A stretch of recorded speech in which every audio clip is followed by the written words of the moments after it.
Know this: every story leaves a mark. And this one begins here.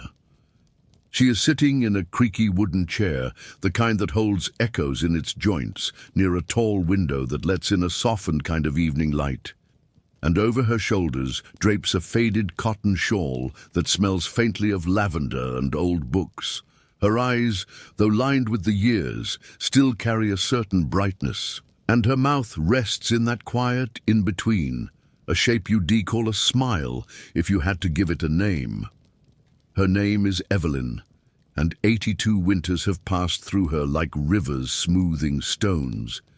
And tonight, in the stillness, her thoughts return to a night carved deep into her bones, the night a single needle etched the first ink into her skin, not for fashion, not for anyone else, not for rebellion, but because in that moment she needed to do something that was hers, completely, irrevocably hers.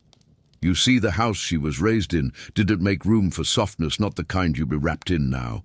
It was a house of shut doors and sharp rules of silence that swallowed joy of footsteps that learned to stay quiet and hearts that learned not to ask for too much. She remembers sitting at the edge of her bed, 19 years old, and trembling, but determined. Her suitcase zipped a single letter folded with care and left behind on the kitchen table. Not angry, not dramatic, just a truth laid down like a final breath. She didn't know what was waiting for her beyond that door, only that, whatever it was, it would be better than the aching weight of staying small in a place that never saw her. The city she ran to was not beautiful, not in the storybook way. It was loud and grey-stained with neon signs and steam from underground pipes. And yet in that chaos she found strange little joys. The sound of jazz echoing from alleyways, the smell of fried food at midnight, the feeling of sharing a cracked apartment with a woman who wore eyeliner like armor and danced like no one had ever tried to control her. That woman, her name was Lani, changed Evelyn's life without ever intending to. One rainy afternoon, they sat in a coffee shop, steam curling from their sleeves, and Lani lifted the edge of her skirt to reveal a tiny sparrow inked just above her knee, black and sharp and beautiful. "It's freedom," she said, tapping the bird. No one owns birds. That moment, so simple and unassuming, rooted itself quietly in Evelyn's heart like a seed dropped into the soil by chance, and for weeks she carried the thought like a secret in her pocket, what it would feel like to make something permanent, something just for her to claim her own skin as canvas and confession. When she finally stepped into the tattoo shop, it was a warm summer night, and the pavement still smelled of rain. The studio was squeezed between a pawn shop and a bakery, and its door chimed with a tired little bell that seemed surprised to see her. Inside, the walls were cluttered with flash art. Cigarette smoke curled in lazy loops near the ceiling, and behind the counter sat a man whose hands were covered in ink and whose eyes didn't need to ask questions. "What are we doing?" he asked, in a voice like worn leather. "A rose," she said, her voice shaking but steady. "Just a small one, on my ankle." He nodded like it made perfect sense, like she wasn't just a quiet girl trying to reclaim a lifetime of stolen softness in a single act of permanence. He didn't know that roses were her mother's favorite flower, before the house, before the silence. And he didn't know that Evelyn had planted 100 invisible ones in her mind just to get through those cold years. She rolled up her jeans, climbed into the chair, and for 20 minutes the world disappeared, shrinking to the hum of the needle, the vibration of the machine, and the quiet rising warmth in her chest. A warmth not of fire, but of reclamation, of something settling into place. It hurt. Of course it did. But it was the right kind of hurt. The kind that says, "This is mine now." The kind that leaves behind more than just pain. When it was done, he wiped away the last of the ink, looked up at her with a quiet smile and said, "There you go. You've bloomed." Outside the window, the streetlights flicker like tired fireflies, casting their golden glow across the sidewalk in slow, sleepy pulses. And somewhere in the distance, a car, hums quietly past, its tires brushing the damp road like a lullaby whispered by the night itself, as the darkness, forgiving and familiar, begins to settle like a well-worn blanket across Evelyn's quiet home and the many stories folded gently within it. She sits very still, not because of stiffness or age, but because this kind of stillness is chosen, the kind born from years of knowing when to hold a moment. And as her fingers gently trace the rim of her cooling teacup, she's not just thinking about the rose ink delicately on her ankle, but about everything that followed, everything that bloomed in her life from that small act of rebellion, that quiet moment of reclaiming, that night when something inside her said, "It's time." Because the truth is, that first tattoo was never meant to be the only one, though she didn't rush back into the chair the very next day, no. It happened the way ivy grows along the old stone of a garden wall, slow and soft and certain, until the cracks are filled with green and the shape of the wall becomes something new, something living. A tiny wave came first, drawn in gentle lines across the inside of her wrist, a memory of the day she first saw the ocean and stood barefoot in the tide, letting salt water and sunlight erase 1,000 ghosts. Then a crescent moon curled quietly beneath her collarbone, placed there after her first child was born during a thunderstorm under the watching eye of a waxing moon. A symbol of the life that cracked her open and stitched her back together again with laughter and sleeplessness and fierce, tender love. Each mark was small, carefully chosen, tucked into private corners of skin that few people would ever see. Not because she was hiding them, but because she believed in sacredness, in the quiet weight of something meant only for her. They weren't loud, they weren't meant to scream. They were anchors, grounding her to the truth that she had a right to exist exactly as she was. You see, Evelyn never cared for noise. Not the noise of crowds, or the kind of voices that speak just to fill the air. No, she preferred the soft, slow weight of eye contact that said everything without a single sound, the comfort of silence between two people who understand each other.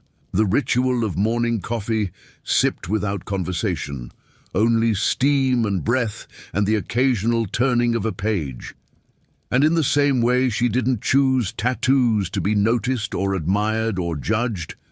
She chose them to hold her truths, to whisper the things she hadn't yet learned how to say out loud to exist, as reminders that she was still here, still growing, still her even when everything else tried to suggest otherwise. Over the years, those quiet marks turned into a map, a living story she never set out to write, not in chapters or neat beginnings, but in pulses and fragments and feelings. A story made visible on skin, not for anyone else's understanding, but for her own remembering. People would ask her sometimes, usually with curiosity, sometimes with confusion, "Weren't you afraid to grow old with all those tattoos?" And Evelyn, with the softest of smiles and a glint in her tired but still seeing eyes, would answer the same way every time. No, because that was the whole point. She never wanted to remain frozen in the shape of her youth, never wanted to pretend that time had touched her. She wanted her body to carry the years, to wrinkle and stretch and fade, and for her tattoos to do the same, to shift and soften with her, like pages in a book you've read too many times, but cannot bear to put away. There's a kind of silence that only arrives deep into the night, the kind that doesn't press down on you, but cradles you. Warm, forgiving, generous. And it's in that silence that Evelyn feels most like herself, without roles, without history, without expectation, just breath and thought and the comforting weight of her own presence. The cat, curled tightly in a pool of silver moonlight, stirs only slightly as the breeze moves softly through the trees outside, and Evelyn, with her lukewarm tea in one hand and the fading rose blooming just beneath her sock, leans back into the chair with the ease of someone who has learned how to hold herself. She remembers a moment from years ago, A rainy afternoon, a long bus ride home, a seat by the window where a young woman, no older than 22 and carrying more weight than her bag could explain, sat across from her and kept glancing toward her ankle, not boldly, but with the kind of hesitance that carries both fear and longing. Eventually, the girl asked, her voice barely more than a whisper, "Did it hurt?" Evelyn turned to her with a softness sharpened by time and said simply, "Yes, but not as much as staying silent." And in the girl's quiet nod, in the way her shoulders eased ever so slightly, Evelyn saw herself, not in the past, but in the continuation, in the proof that our stories do not end with us. That's the truth about aging, though the world tries to disguise it. It is not about fading, not really.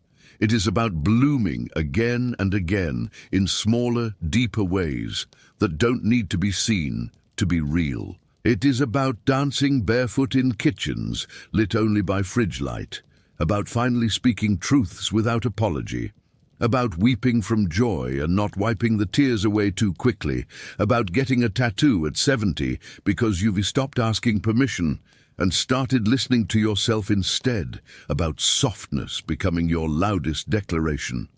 The rose on her ankle, once vivid red and sharp-edged, now blushed and blurred by time, has never been touched up, never re-inked or corrected, because Evelyn loves that it has aged with her.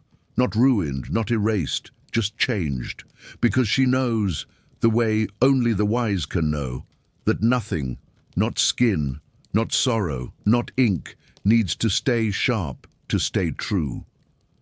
Now, with her eyes half closed and her teacup empty beside her, Evelyn lets her memories carry her backward, like a slow tide returning to the sea, not to relive the past, but to rest inside it for a while.